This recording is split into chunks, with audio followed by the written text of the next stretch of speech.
Hello everyone, today I want to talk to you about how the United States is eager to settle the Ukraine peace agreement, but this time it's Russia that's holding back. In addition, Trump has set a trap for Japan, and both the Japanese foreign minister and the US ambassador to Japan have fallen into it. After President Trump intervened in Prime Minister Sanai Takaichi's support for Taiwan, Japan has been put in an extremely passive position. Trump has even publicly called for Sanai Takaichi not to confront China over the Taiwan issue. This is to avoid stirring up trouble in the currently relatively friendly relationship between China and the US, but Trump's statement has left many people at a loss. One of them is Japanese Foreign Minister Motegi Toshimitsu. At a press conference he held on November 25th, a Reuters reporter asked him, "I'd like to ask a question about Japan-China relations. At present, neither President Trump nor Secretary of State Pompeo has publicly expressed support for Japan. What are your thoughts on this? Also, do you think there is anything unexpected or concerning about this situation?" Motegi seemed unable to understand the question. He simply asked the reporter to repeat the question and apologized for it. The Reuters reporter asked again and added, "Are you surprised or concerned about this situation?" But Motegi still seemed unable to understand, wiping his sweat while asking the reporter to repeat the question once more. The reporter explained for the third time, saying that his question was about Japan-China relations and diplomatic issues. He said that the Japanese ambassador to GLAS has already publicly expressed support for Japan on X and other platforms, but President Trump and the US trade representative have not made any statements supporting Japan. Whether on X or other social media platforms, they have not taken a stance or expressed support for Japan. How do you view this issue?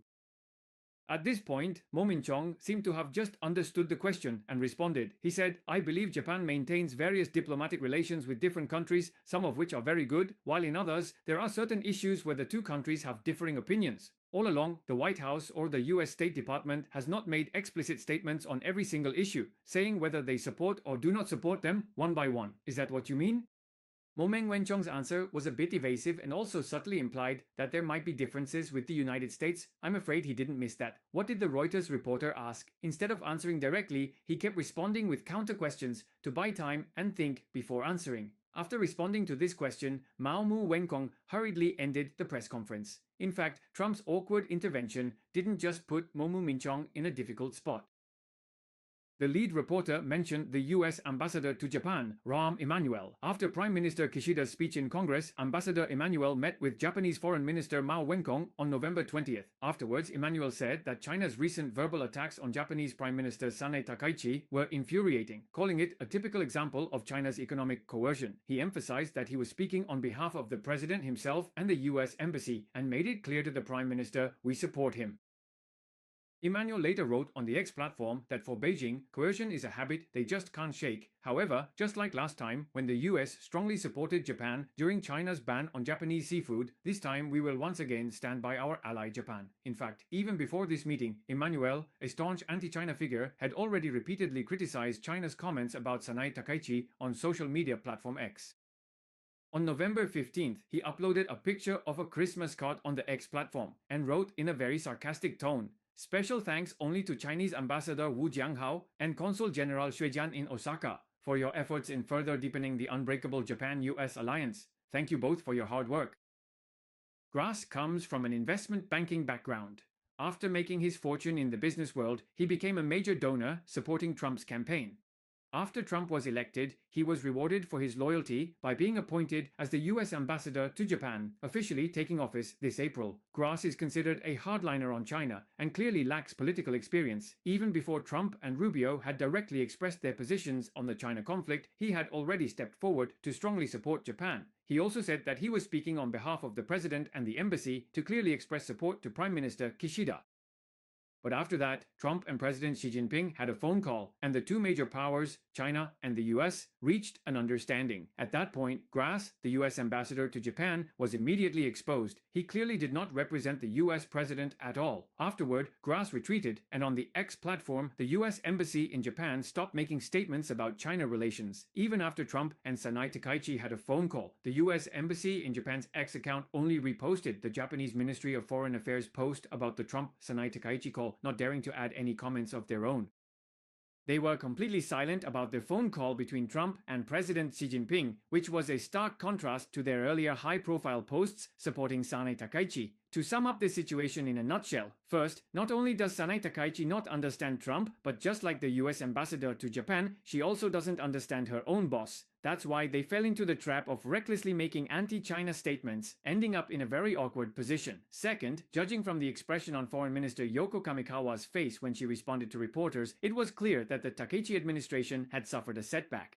However, they're caught in a situation where they can't please anyone, and they're especially reluctant to admit that Japan has already lost the support of the United States. Third, China has dismantled Japan's backing from the US, and now even Japan itself is at a loss, not knowing how to continue competing with China.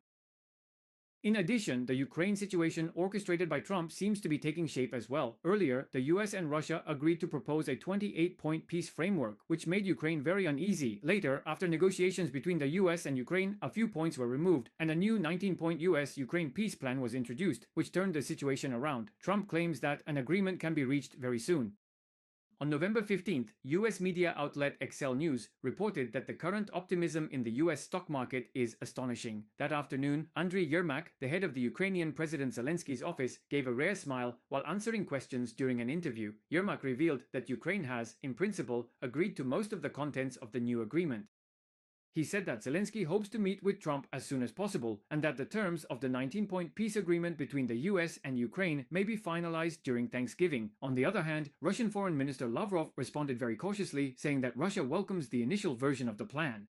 However, if the new version deviates from the consensus reached by the US and Russian leaders, the situation will be completely different. On the same day, US Policy News Network quoted sources as saying that Trump just wants to end the conflict as soon as possible and doesn't care what the final agreement looks like. The peace agreement has been reduced from 28 points to 19, and the changes mainly concern Ukraine having to give up territory and the issue of Ukraine not being able to join NATO or receive protection.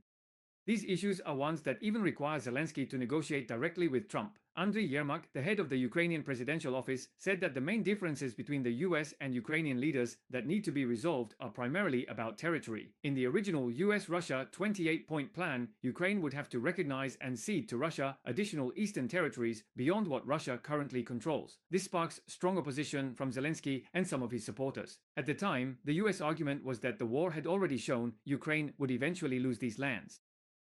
At night, it was said that aside from the territorial issue, the current 19-point plan also takes into account Ukraine's interests and respects its bottom line. US media mentioned that compared to the previous 28-point version, the 19-point version between the US and Ukraine adjusts another key issue: whether or not European allies will provide security guarantees for Ukraine.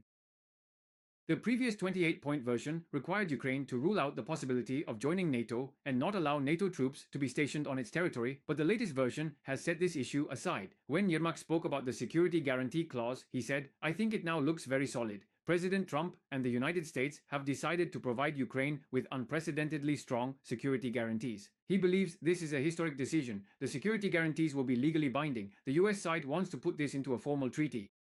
As for Russia's side, according to TASS, on November 25th, Russian Foreign Minister Lavrov commented separately on the 28-point plan and the 19-point plan. Lavrov said that Russia had previously received Trump's 28-point peace plan through unofficial channels.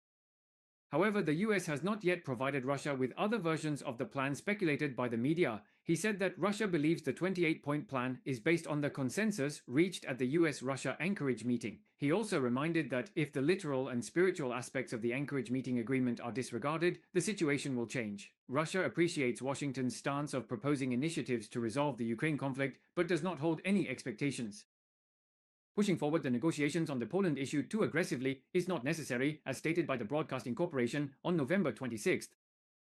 Within the Trump administration, there were internal divisions over how to end the war, hidden beneath the political rivalry between two potential presidential candidates, Vice President Pence and Marco Rubio. According to several US officials, one faction, which included Pence, Trump's Middle East envoy Whitaker, and Army Secretary Driscoll, believed that Ukraine was the main obstacle to achieving peace. They advocated using America's influence to pressure Kyiv into making significant concessions. The other faction, represented by Rubio and other officials, believed that Russia was the true culprit behind the conflict. They argued that only when Moscow paid the price for its so-called aggression, such as facing sanctions and other pressures, would Russia be willing to make concessions. Meanwhile, Trump kept wavering between these positions. A former US diplomat told NBC this. This kind of division has existed for some time, but we've never seen it displayed so openly as in the past few days. The final question is that in the past, Trump was never in a hurry to resolve the Ukraine issue, but now he's suddenly in a rush and wants it settled by November. I have a guess of my own. It seems Trump is worried that the Supreme Court might rule his tariffs illegal, which would be a major setback for his administration. As an emergency measure, if he can resolve the Poland issue and achieve a major accomplishment, then even if the Supreme Court rules the tariffs illegal, the peace in Ukraine would overshadow it. So, we can't underestimate the arbitrariness of American decision-making nowadays. Lastly, if I may add something, a viewer, Nick Wong, reminded me that in my last video I mentioned Wes Jaime and his comments about Sanae Takaichi, but he couldn't find the source of Jaime's remarks and was worried it might be an AI-generated fake video. I myself saw an interview video with Mills Jaime on Tencent News. However, after checking foreign sources, I really couldn't find anything, so I took down my own video first and will verify it slowly. I want to thank Wong for his suggestion.